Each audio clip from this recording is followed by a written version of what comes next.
maintaining a reasonable number of books on my TBR for the month of May, as is tradition. I always start with the reading calendar pick.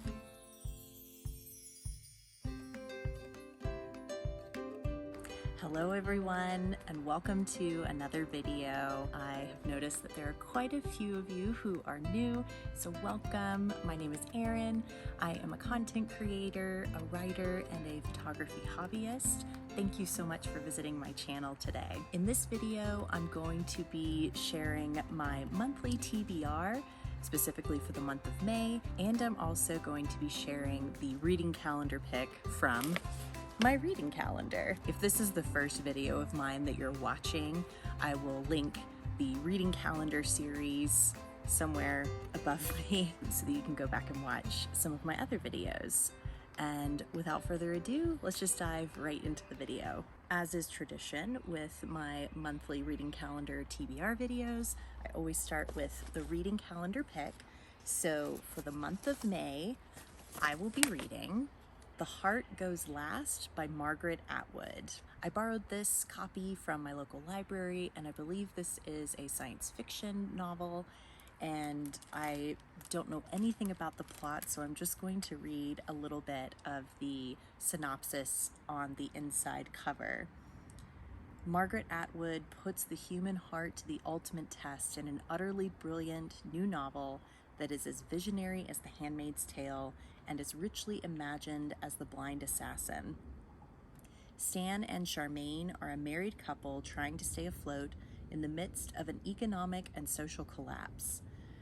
Job loss has forced them to live in their car, leaving them vulnerable to roving gangs. They desperately need to turn their situation around, and fast. The positron project in the town of Consolence seems to be the answer to their prayers. No one is unemployed, and everyone gets a comfortable, clean house to live in for 6 months out of the year. On alternating months, residents of Consolence must leave their homes and function as inmates in the positron prison system. Once their month of service in the prison is completed, they can return to their civilian homes. I don't want to read too much more because that sounds like a very juicy plot. And I feel like I have heard a little bit about the plot of this as I was reading it. I was like, this sounds vaguely familiar. I have not read any books by Margaret Atwood. I have seen the TV adaptation of The Handmaid's Tale, which I absolutely love, and I do own a copy of The Handmaid's Tale, which I intend to read hopefully this year. I'm really excited to read this one. I think this is just really going to hit hard, I would imagine. The next book that I plan to read in the month of May is actually a reread for me, and that is Sense and Sensibility by Jane Austen. This was the very first Jane Austen novel that I ever read, and I believe I read it first in high school. It was required reading, and then read it again in college, also as part of my class requirement. And I think because I haven't read all of Jane Austen's novels, I'm reluctant to say that this is my favorite because I haven't given the others an opportunity to impress me yet. But this one definitely has a place in my bookish heart because it was how I was introduced to Jane Austen, and I learned about Jane Austen actually through the film adaptation of this novel with Emma Thompson and Kate Winslet, and just fell in love with the Jane Austen world of, romance and friendship and familial connection. And I remember really enjoying reading this novel back in college when I actually had to, take a deep dive into it and analyze it. So I'm really looking forward to rereading this one, and I'm guessing that it's probably going to hit me very differently now that I'm, gosh, when did I graduate from college? 2008.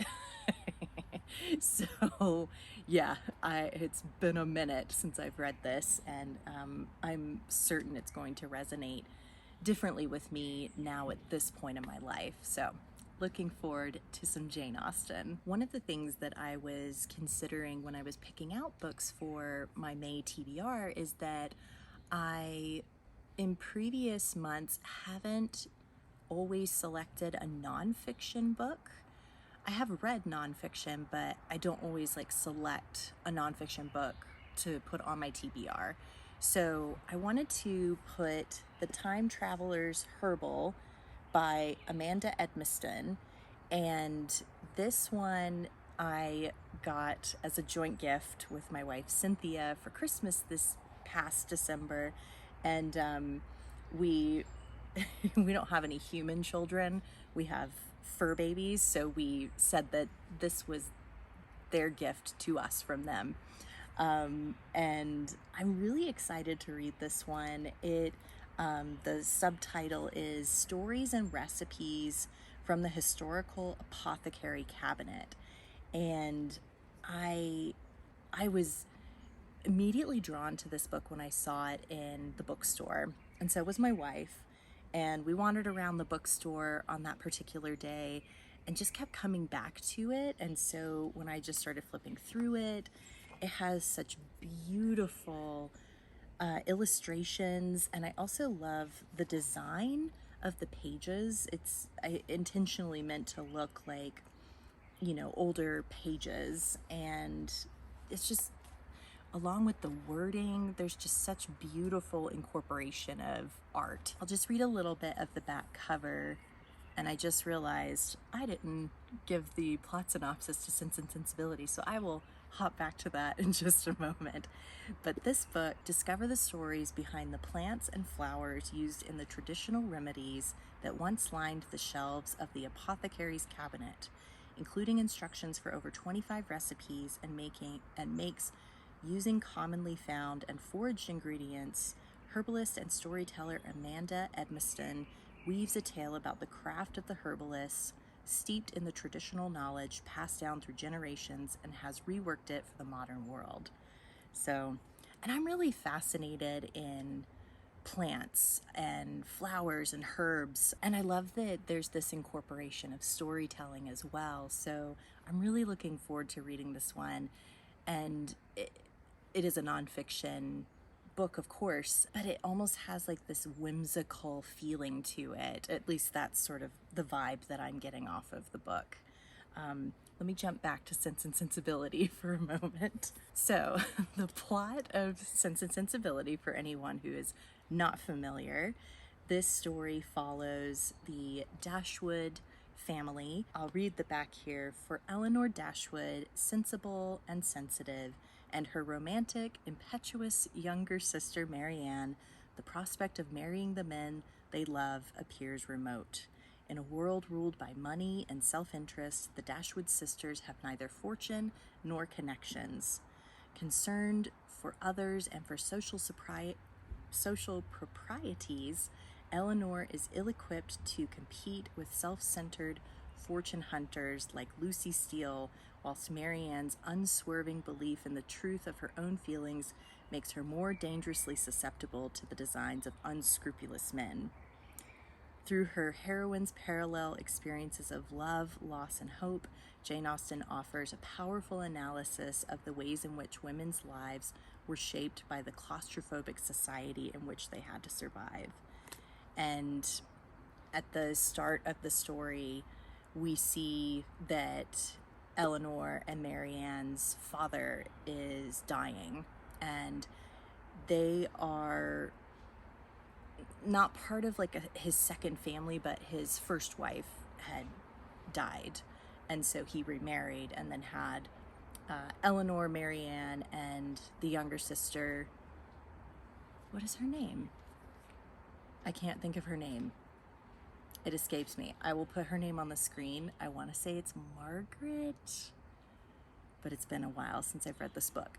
Anyway, so because their father has passed away, the estate cannot go to them because they are women, and therefore their older half brother and his wife are inheriting the estate, and therefore they have to move to a new cottage. So that's where we see them at the start of the story, and lots of events transpire. So that's a quick rundown of Sense and Sensibility's plot. So the last book that I want to cover is actually the pick for my book club that I host over on Patreon, and that book is A Gentleman in Moscow by Amor Tolez.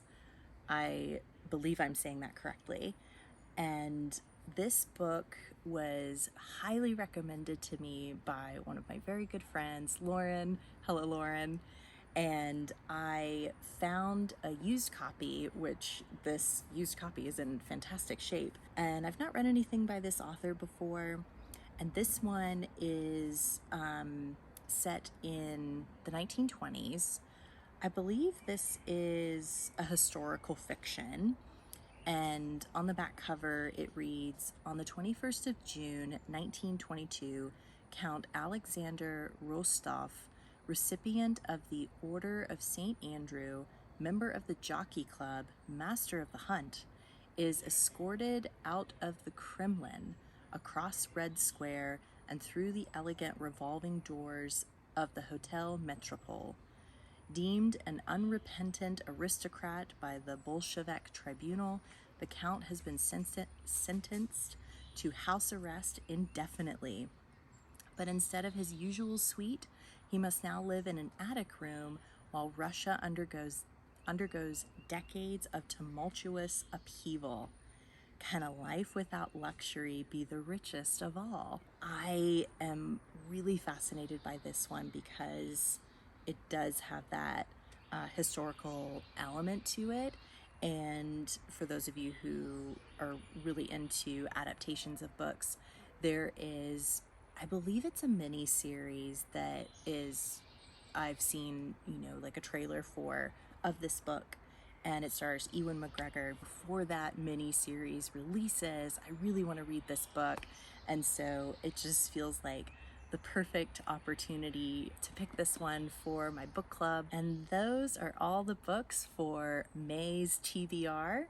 I, again, am going to try to be reasonable with my reading goals and hopefully be able to read all 4 books that I have picked out for myself. I would like to give a special thank you to my patrons over on Patreon. Without your support, I wouldn't be able to do the creative work that I do. So thank you so very much for your support. If you're curious about my Patreon, I mentioned my book club, which is just one of the benefits. And I also create an audio series that I write and produce myself. It is exclusive to Patreon. It's called Soothing Stories, and all of the stories are meant to be very immersive and calming. Thank you so much for watching. I'm so glad to have you here visiting my channel. I hope that you've enjoyed this video. Please let me know in the comments what books you are most excited to read this month. And until next time, I hope you have a lovely and cozy book to curl up with. Bye-bye.